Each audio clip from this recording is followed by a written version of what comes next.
Okay.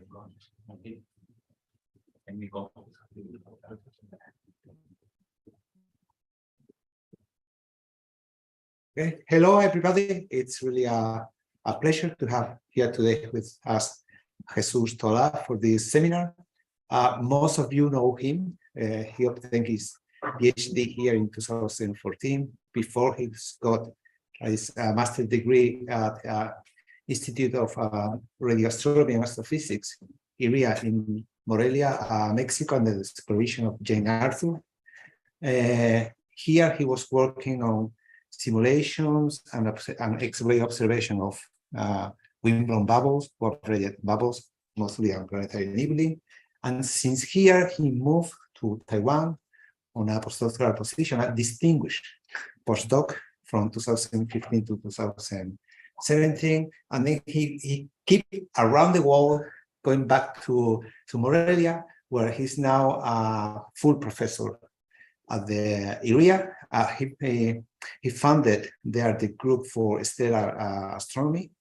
And under this umbrella, he's already supervised the work of 3 postdocs and supervised 2 PhD students. We were recently in Poland, in Krakow, in a meeting on planetary nebula, where he was talking about the formation of rings and spirals around planetary nebulae. And now here he's going to a completely different topic. This is something very, I'd say, spectacular about Jesus, that he's able to do simulations and observational work on really very different astrophysical objects, making connections. So let's enjoy his talk. Thank you, Martin. Thank you, everyone, for being here. Let me just try this. It works. So I'm Jesus Tola. I was a student here. Actually, the last time that I was standing physically in this auditorium was when I defended my PhD thesis in October 2014. I've been giving other seminars in other places in the institute, but I'm very happy to be here. Today, I want to talk to you about a project that I've been developing in the past 3 years, more or less, in which we are trying to make connections between the X-ray emission from active galactic nuclei and symbiotic stars. Of course, some part of this work has been done in collaboration with other people in Mexico, in the United States. So this is the list. So the talk will be addressing, I will just give you a brief introduction of what an AGN is and the X-ray properties of AGNs. Hopefully you will learn something from this. I will tell you what are symbiotic stars, which I will be abbreviating with this, SyST, symbiotic star. I will give you a review what the X-ray properties of symbiotic stars are, and then I will give you, I will present what we've been doing for these objects in the past years. So let me just start by telling you this is how, so the AGN people came up with an excellent idea to explain almost anything they see in active galactic nuclei, from optical, infrared, X-rays to optical. And what they tell us whenever we look in a book or a paper is that we have a supermassive black hole accreting material from the host galaxy. It is a dusty rich, neutral torus, and then we have a collection of fast-moving clouds and a slower-moving cloud. And then we have this jet. And depending on the viewing angle, we see different properties from these objects. And then they can explain a variety of observations, which I think is very clever. So this is just a video that I found in Twitter from this account. So this is supposed to be a massive, supermassive black hole accreting material, and then producing this toroidal structure, accretion disk, very likely, and then the jets. So this is just it's not an actual physical simulation, it's just a cartoon. So you see that the material is moving and is being accreted towards the supermassive black hole. So in X-rays, this is just a cartoon or a representation of the X-ray emission from AGNs. In X-ray astronomy, we, instead of wavelength, we have energy and then some emission measure. So there's several components that these people come up with after studying X-ray AGNs in X-rays. So the main thing here is that they have a power law, which is the result of quantization from this X-ray corona here. So, and then they have this soft thermal excess, and then a reflection bump, which is caused by the presence of this toroidal or accretion disk around the supermassive black hole.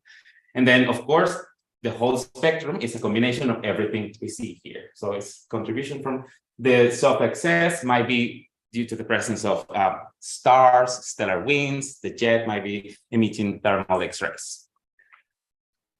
And this is a video that I found very interesting for our case of symbiotic stars. So this is the same spectrum, but changing the extinction. So practically the density of this toroidal structure, this like structure. So you can see that the larger the extinction, the soft X-ray range is easily absorbed by this material. And then we see some presence of emission lines. And this is the iron line, which is 6.4 kiloelectron-volt, which I will be mentioning a lot during this talk. Is you can see is the result of the reflection component.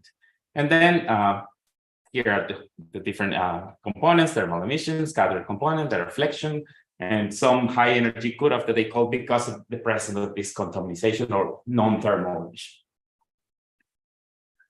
And these are just two examples of X-ray spectra from two AGNs from this paper published this year. So you see the soft emission, and then the component, the compton emission, the compton component, the iron lines, which I show here. And actually, these are three lines. This is the 6.4 line, which is the fluorescent line, 6.7 and 6.97 kiloelectron-volt. The other two lines are produced by the presence of a hot gas, by extremely high ionization stages of iron. And then you see it extends up to 100 kiloelectron-volts. Okay, now after I told you what an AGN looks like in X-rays, so what are symbiotic stars? So symbiotic stars are, and by the recent definition, is that any system, a compact object that is accreting material from a red giant companion. So this means that the compact object actually can be a white dwarf, a stellar black hole, or a neutron star. It can have either of these three accreting material from a red giant star. And this is what we think a symbiotic nebula associated to a symbiotic star should look like. Because of conservation of angular momentum, the ejection of the material might have this hourglass structure. This is actually an object that has been classified as a planetary nebula, but now we think it's a symbiotic system, which actually we are still not sure about the origin of this object. So during this talk, I will be referring to a symbiotic stars to the specific case of accreting white dwarfs. And I guess I don't have to convince you that white dwarfs, accreting white dwarfs, are interesting in different areas of astronomy. In particular, for example, in cosmology, they are used as standard candles for estimating distances to other galaxies.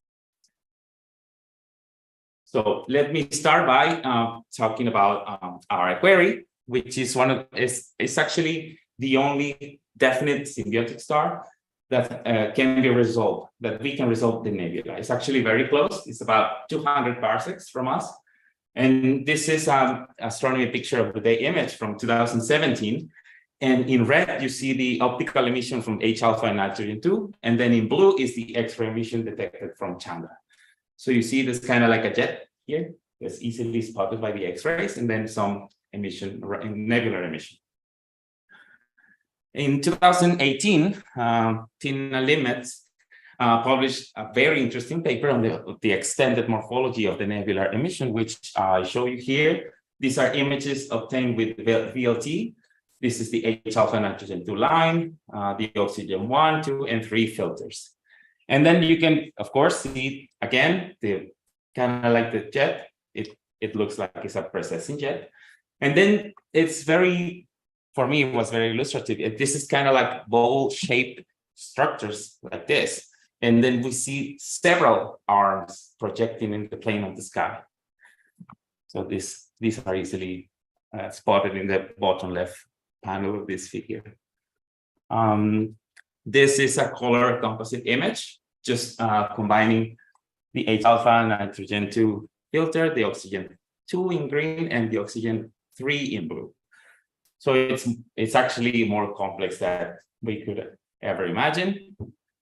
I forgot to tell you, but whenever you want to stop me, please ask me a question. I'm happy if you interrupt me. And there's never been a hydrodynamical model of this object, although, because as you can see, when we can resolve more details of objects, it's most difficult to go into the details. But in 1992, Heaney and Dyson proposed some analytical modeling to explain these bowl-shaped cavities as an hourglass. And this is just a comparison on the top right panel, comparison of the model that I just overplot on the optical image, so you can see it's a relatively good one. But what about the jet? I've been talking about this jet. It's a precessing jet, and of course, I haven't said anything further than that. So these are HST observations of this object. So this is clearly a precessing thing in the planet sky. So what do we know about the jet? So the jet is actually, as I told you, it emits in X-rays. So it means that we have at least this jet expands with 100 kilometers per second in order to be detected by X-rays. And actually, after the analysis of the X-ray spectrum of this jet, we can conclude that the dominant plasma temperature, which is 97% of the total flux, is 1 million Kelvin degrees. And then some extra contribution from a little bit hotter component. You can see here is the dark blue line is the main component, and some extra component here for the higher energies.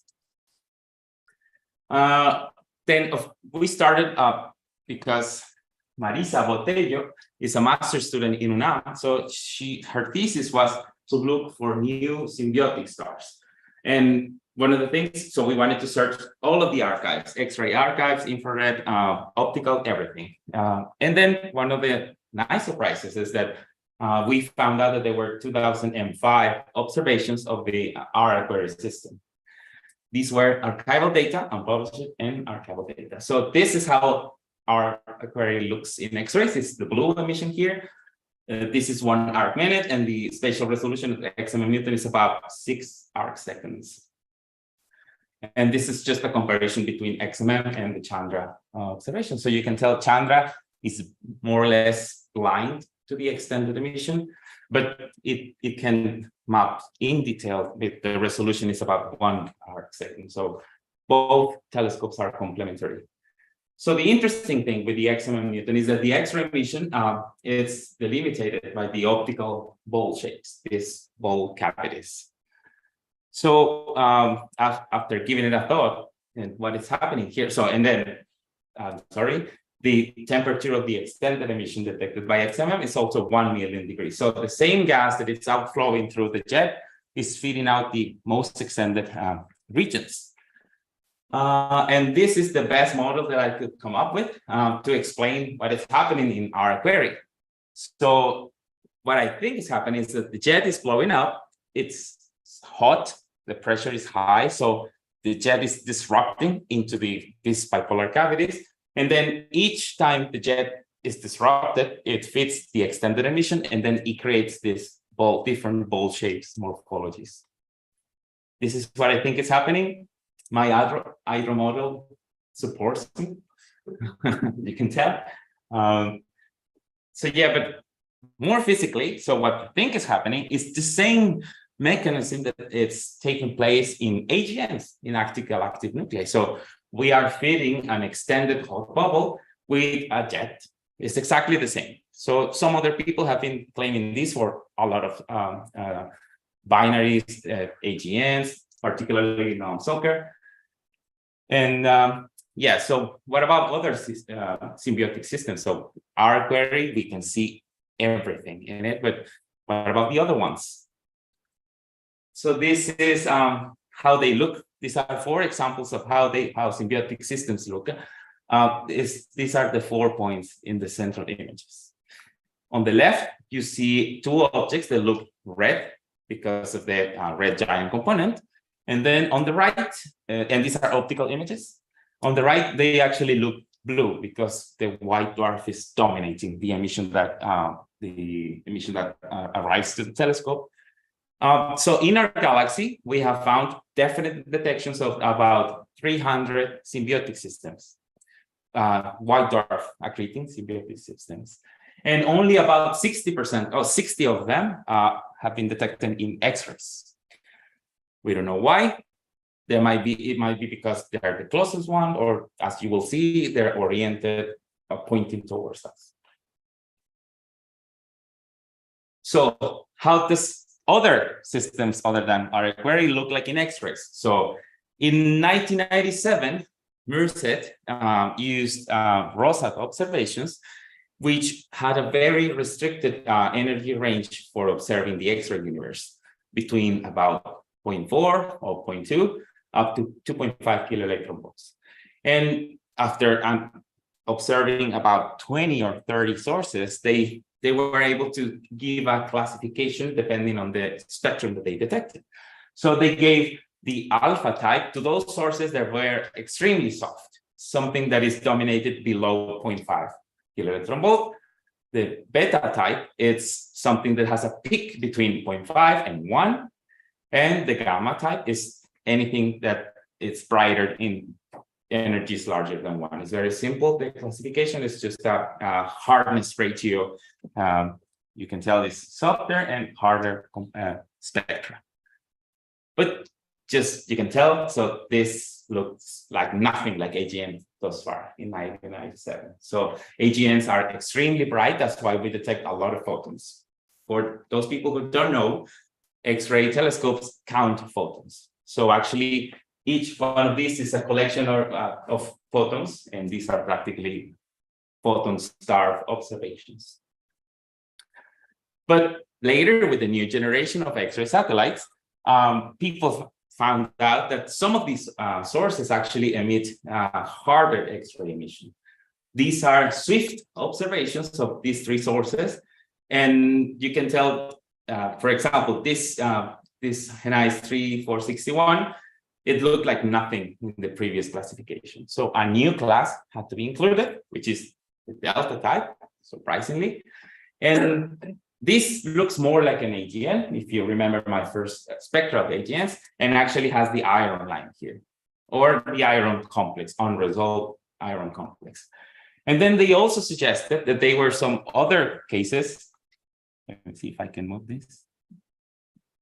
No. Anyway, there is. So these two on the right, they classified as beta delta type spectra because they share properties of both beta and delta type. So this was just, again, classification, taking a look at the spectrum. So so now we need physics in order to explain why we see different X-ray spectra from the symbiotic sources. So the first one, the alpha type, it has been explained as accretion directly onto the white dwarf. So when the material comes directly into the surface of the white dwarf, it is shocked. So gravitational energy is converted into heat. So we have some soft emission. And in some cases where the white dwarf might have a magnetic field, of course, it is directed towards the magnetic line. So we wouldn't see any difference because at the end, we see a shock on the surface of the white dwarf. So this is the explanation for the alpha type. The beta type, it is always attributed to the presence of jets or winds from the white dwarf. The white dwarf might not be very evolved and might have a stellar wind, or the accretion disk, or the star might be producing a jet.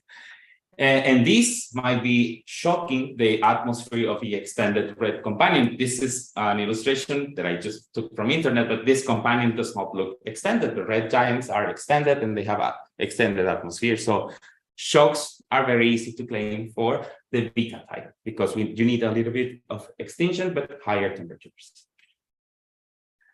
And So this is just what we see in our query. And the last one is that delta is evidently the same because due to the reflection component. So people have claimed that there's a thin disk, and then the hottest gas is here, but because we are also surrounded by the extinction from the companion, the red companion, so the soft component is absorbed and we only see the harder part, but we see the iron line in the spectrum. And of course, the beta and delta type are just a combination of whatever we see with the other two. So one of the things that we do in X-rays is, because we usually have, not in AGNs, in any other field, we have photon star spectra. So what we try to do is we compare, in order to explain what we see, we compare models with the spectra. So we actually, for example, in the left panel, I show you this is the dotted line, fits the soft part, but I also need another harder, more extinguished component in order to fit the other one. So I start adding up components until my residuals are more or less flat. In this case, you might tell that there was no need to add this Gaussian in order to fit the iron line, but it is there. And here's another example to the right, where they fit most of the spectrum with a very high temperature. And then the iron lines are modeled setting up 3 iron lines for the treatments. This is not, this is only to produce an accepted fit, just to make the residuals go to 0 or close to 0. But this is not actually a physical model of the emission. And they're all produced or performed with solar abundance. Okay, so this is the first case that started off. So this is CH Cygni. This is one of the most observed symbiotic stars in our galaxy. It has been observed by almost any X-ray emission from Exosat, Rosat, ASCA, Susaki, Chandra, XMM. There's like available X-ray spectra and information from almost every of these telescopes. And these are old observations from 1998 and 2007 from 2 different telescopes. This is the ASCA telescope and Susaki. And you can tell it looks like any other beta delta type symbiotic star that I showed you. We need some soft emission and then a hard emission, extinguished hard emission. And here the authors fit a broad Gaussian in order to fit the 3 components. Spectral resolution was not very good, so they just fit something, the most simple model. In the other case, components are not plotted, but it's very similar to this one. So in 2006, there was a paper which has been ignored for so very long time, where they compared this object, CH Cygni, with 3 SySts galaxies. You can tell on the top, there's the, I think it's the ASCA spectrum of CH Cygni. In the other 3 panels are X-ray spectra from SySts galaxies. If I will erase the labels on the names, you wouldn't even tell which object is which one. So, and actually the intensities are more or less the same, although they're located at different distances. But they're very close, they're very similar. So Whitley and Coleman proposed that similarly to AGNs, CH Cygni should have a reflection component. This was one of the first work that addressed this problem. I won't go into the details because in that model, they just have some component that is causing the reflection, but it has no morphology, no covering angle, no nothing. But if you want to take a look at the paper, there it is. So what we did is we took all the available XMM, Newton, and Chandra observations of this object to see what we could say about this source. So the first thing is that they were a high resolution X-ray spectra from this source. On the top, these are RGS spectra in the soft energy band. And on the bottom, there's some Chandra HEG spectra from the harder part of the emission. And we can resolve very nicely the 3 iron lines, and then some other emission lines in the soft range. So the first thing that we did is we computed the abundances of the X-ray emitting gas actually for the first time in a symbiotic star. So, and the abundances are very close to the material of the abundances of the red giant companion we can find in the literature. So we just confirmed that the X-ray emission is material that the white dwarf is accreting from the red giant companion. Nobody has done that before, but I don't think there was doubt on that.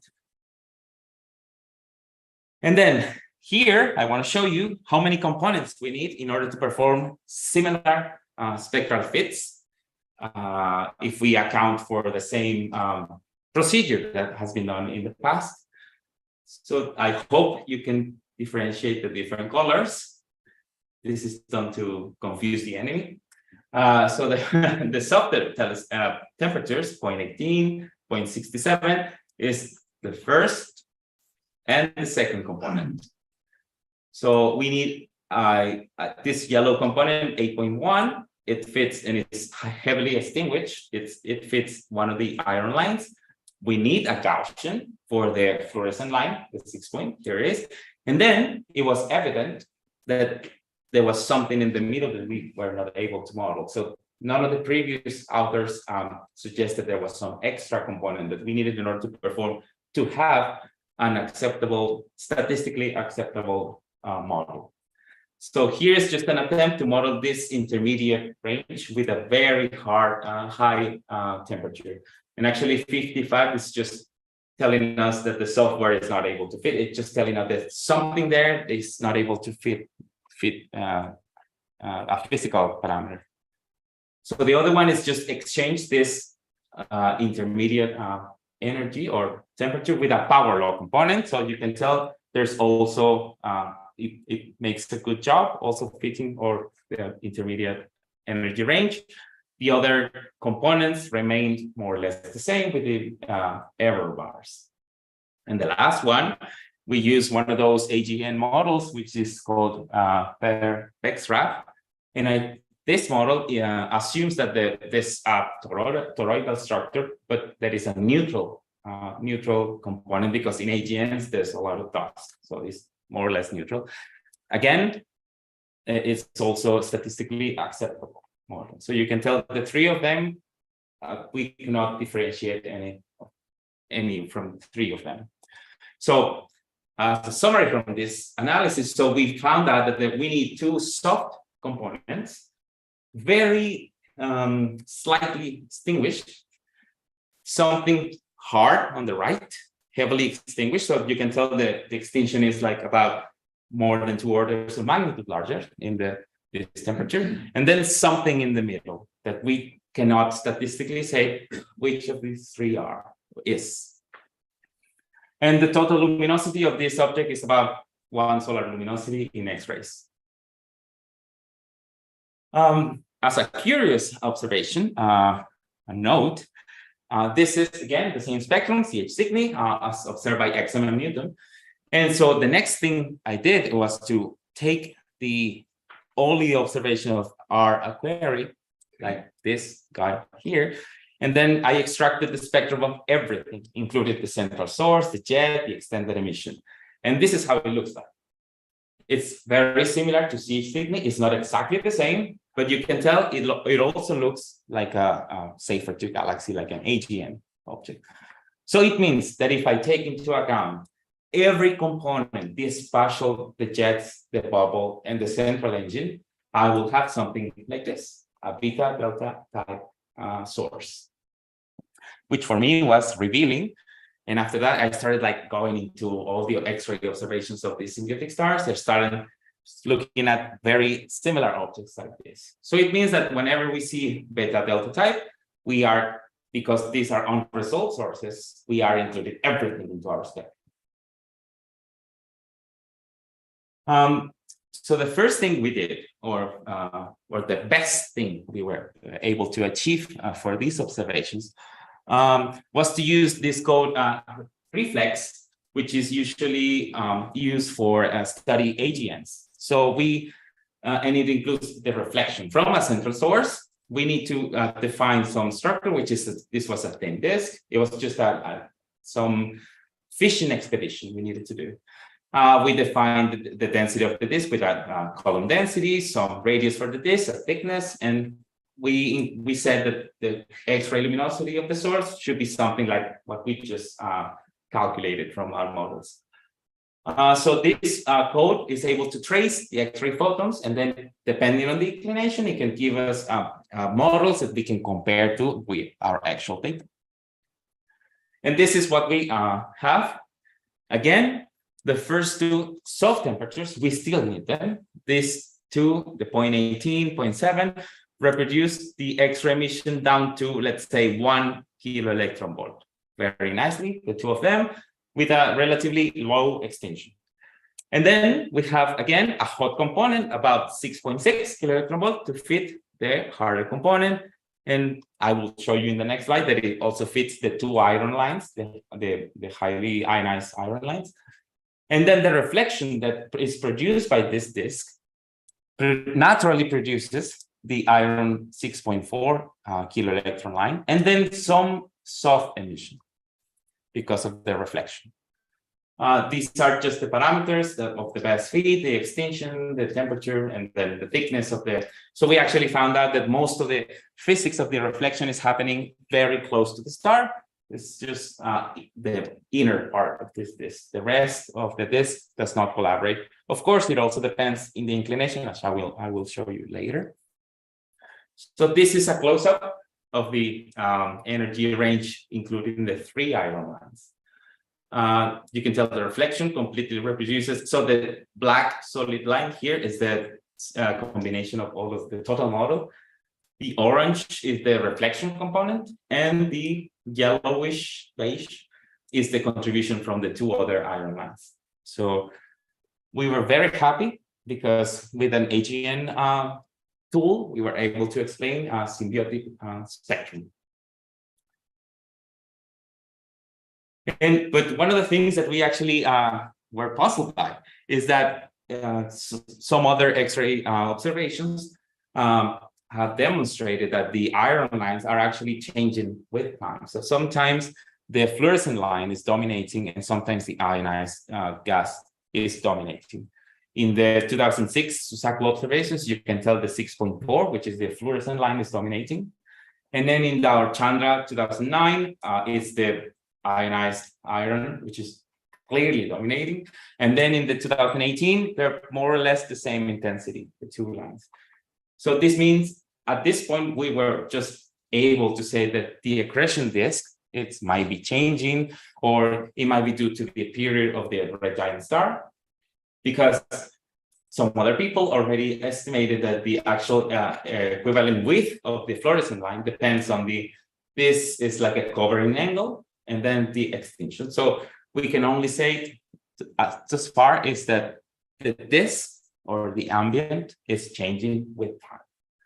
So we couldn't do anything further with our model, but this was something that we suggested in this work. So the other thing is that I've been working lately is because after I started reducing and working with a lot of X-ray data, I found out that some of these sources actually, when you observe them, they have a certain type, and after some time they have another type, another X-ray type. So I will show you here, this is T Corona Borealis, and I will show you a GIF that it will show different spectra from different years. And then you will see that this source goes from a beta type into a beta delta type. So this is a spectrum, so immediately produces this soft X-ray emission. And then when the soft X-ray emission goes up, the hard emission goes down, and then it goes back again. One more time, and then when it's back, suddenly has another ejection, and then goes down again. So these classification scheme, saying that this is a beta, this is alpha, whatever, it's not a definite thing. So we actually, so this is just a comparison of all spectra. You can tell from a beta type with no soft emission, we go into ejections, and then luminosity goes up and down. So we have lots of physics. And then when we try to concentrate in the high energy part, we see the same thing. So actually, let's say pendiente, I forgot this, the slope of the high energy range, it also changes at the same time that the luminosity changes. So there's something intrinsically, physically happening in this source. So the classification scheme is not a definite thing. So we need something more fundamental to explain the X-ray emission. So something we can say, we can use to explain all the variety of the X-ray spectrum. So these are just another two examples of how symbiotic stars look in X-rays. So this is KT Eridane. So it has a soft X-ray emission in the 2011, and then the hard goes down. And then by 2018, the soft emission goes down, but the hard emission goes high a little bit. It's marginal, but it can be seen by the eye. And then this guy here, it is the weirdest thing that I've ever seen. It's actually classified as an AGN star, but it's definitely not an AGN. So AGNs cannot produce X-ray emission. So you can tell that by 2013, the darker emission, there's no soft emission. Actually, there's not even iron line here, iron lines. And then suddenly soft emission, and then the iron line comes up. So how can we explain these sources? So something that I've been doing recently is try to come up with a unified model to explain the X-ray emission from all symbiotic stars, which is similarly as AGNs. So I've been using the SCIRT code that very recently in the version 9 includes the radiative transfer from X-ray photons. So I've been trying to make this easy for now to try to explain if I can reproduce different spectra with just a single toroidal structure. So I have, this is my toy model. I have an inner ring. It's a flare disk. I have an inner ring, an outer ring. I can define the orbital plane. The disk is also defined by a density. I have an opening angle, and then the angle to the observer, because I can be seen from face on or edge on. And then I use one, which is the high energy temperature. But I also will show you some combinations of the two, a soft and a hard, and then just a soft emission. And these are produced in Expect, which is an X-ray tool. And then I just make these tables and feed SCIRT into the simulation. So this is just an example of what SCIRT can report to the user. This is the model with just the hottest temperature, an inner ring with one astronomical unit at an inclination of 80 degrees. This is the column density. And then I think the outer radius is about 200 astronomical units. So as a result, SCIRT gives me the transparent flux, which is this one, which I will be seeing if there were no disk at all. And then the primary, which is the green one, is how I look my hot plasma after being extinguished by the disk. And then the yellow one is the scattered. So the scattered photons that go into the disk, and they're scattered in different directions. And some photons lose energy, and they produce this soft X-ray emission. And then, of course, the dark lane here is just the total, what I will be seeing after the light leaves the disk. So just by putting a disk, I can reproduce a delta symbiotic star just by extinction. You can see the three lines, the three iron lines, and actually the fluorescent line is produced in the scattered light, X-ray light. So this was the first step. It was easy. And then I started, I wanted to see how different parameters affect the X-ray emission that I see. So I vary different parameters, the inner radius, the opening angle, the density of the disk, and the plasma of the point source that I'm modeling. So you can tell, for example, one of the main results here is that the extinction is what causes that the intensity of the iron lines to change in time. So you can tell by a heavily extinguished gas, the fluorescent line dominates. Something that is 5 times 10 to the 24, it has similar emission flux from the three iron lines. And then for lower extinction density column densities, the ionized line dominates again. So I can explain this just by changing the extinction. So that means that if we have a binary system, so the density in the disk or the atmosphere of the star is changing with time in order to explain the variation of the iron lines. Different, for example, temperatures of the inner source will predict different fluxes in the higher energy flux, which this can be corroborated by new star observations. For example, some of these symbiotic stars have new star observations, swift observations. So this could be later corroborated or not. And then the opening angle produces a similar effect as the viewing angle. And the inner radius produces the same bump, but the inner scattered light changes in flux. Of course, if I, after this, I take into account the instrumental matrices, you can tell this flux is very low on the soft part, so it will not be detected, and this will change. This will be kind of like delta type observations.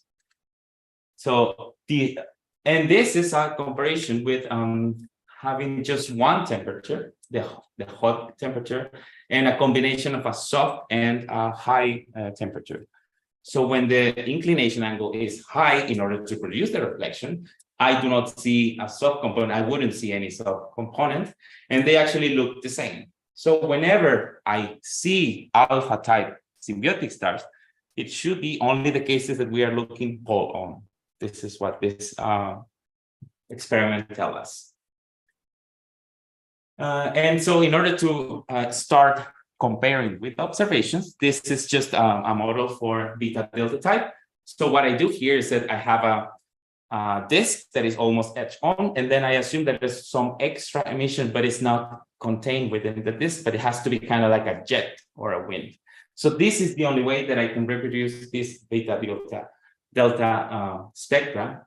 And whenever I go with less observer angle, I can reproduce these other two. These are actually the observations that I was trying to reproduce. So with the same disk, I can reproduce different types of X-ray spectrum from symbiotic stars.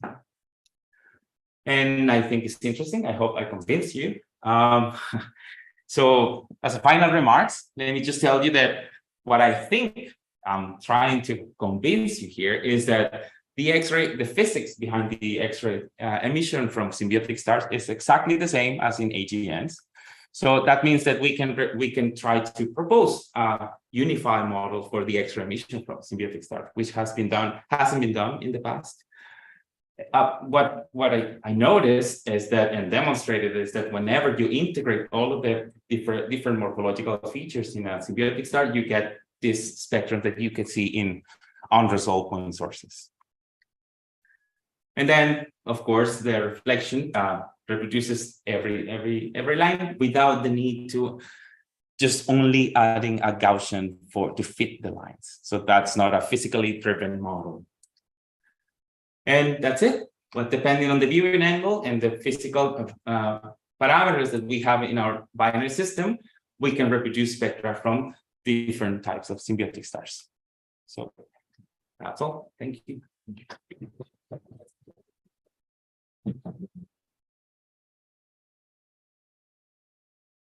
Thank you very much.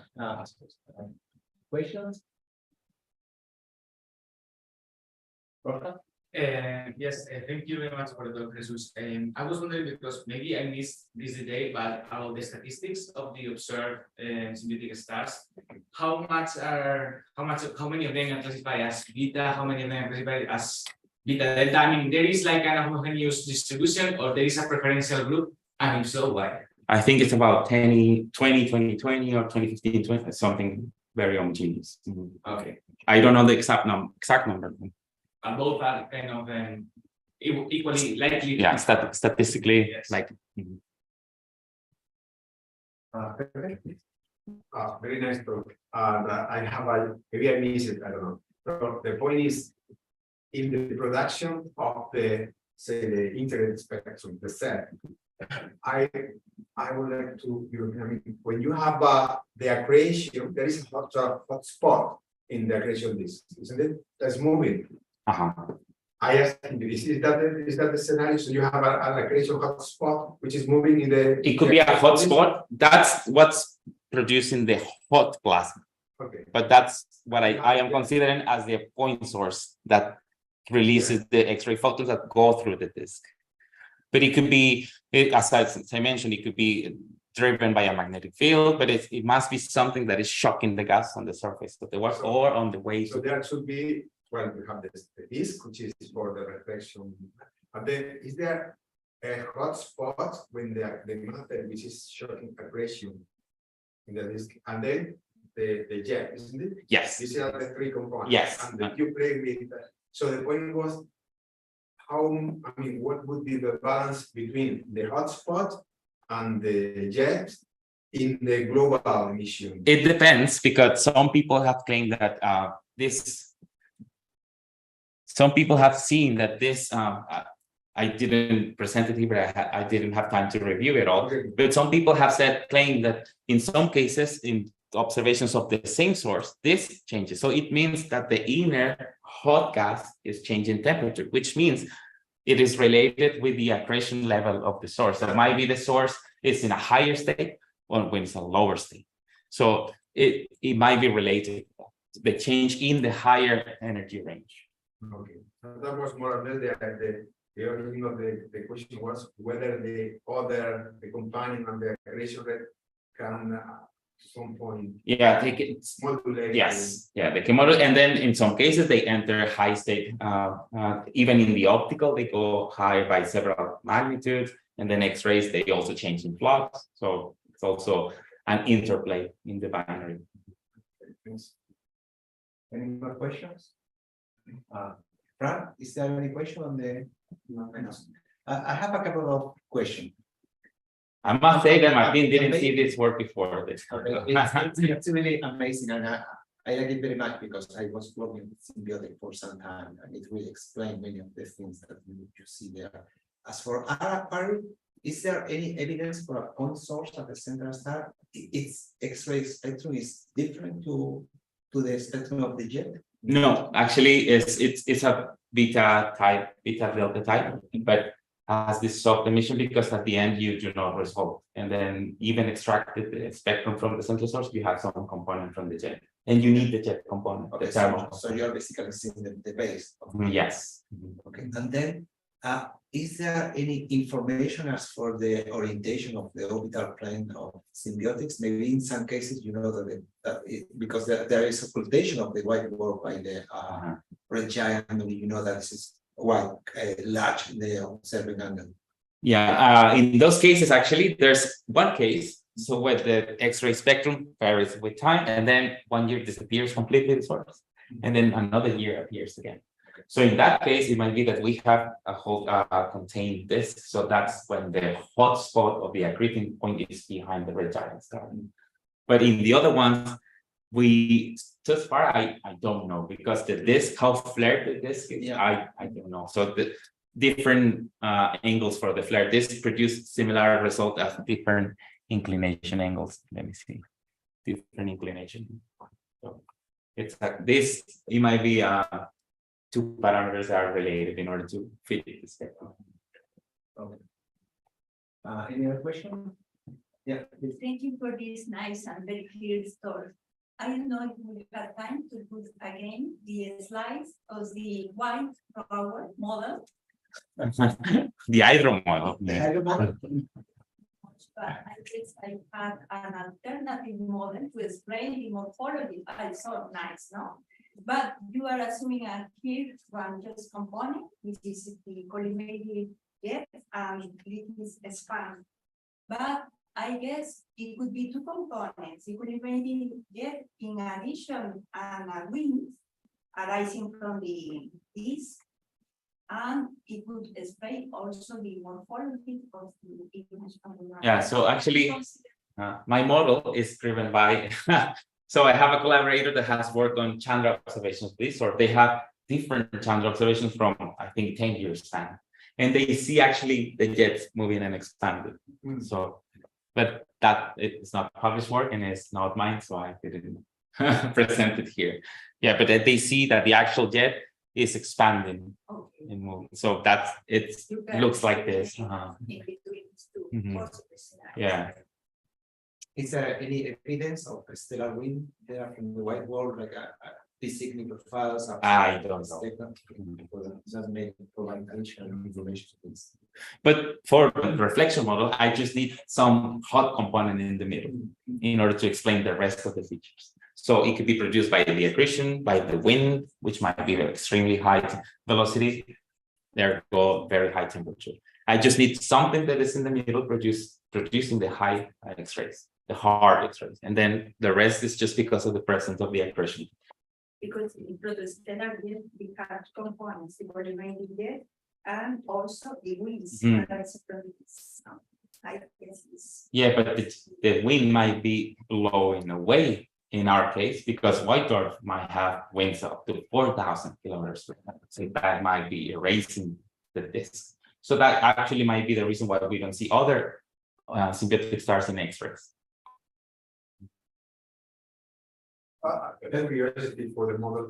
So, in your opinion, what would be the critical parameter of the model to actually fix or extract the inclination of the system?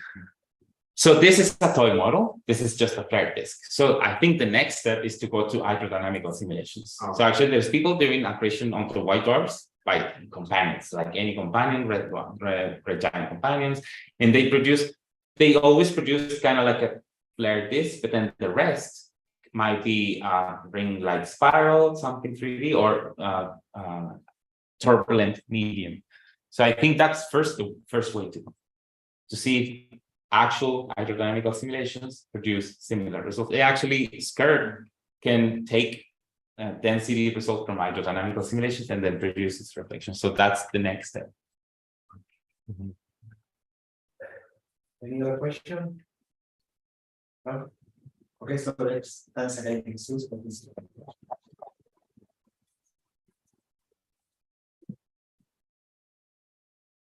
Thank you.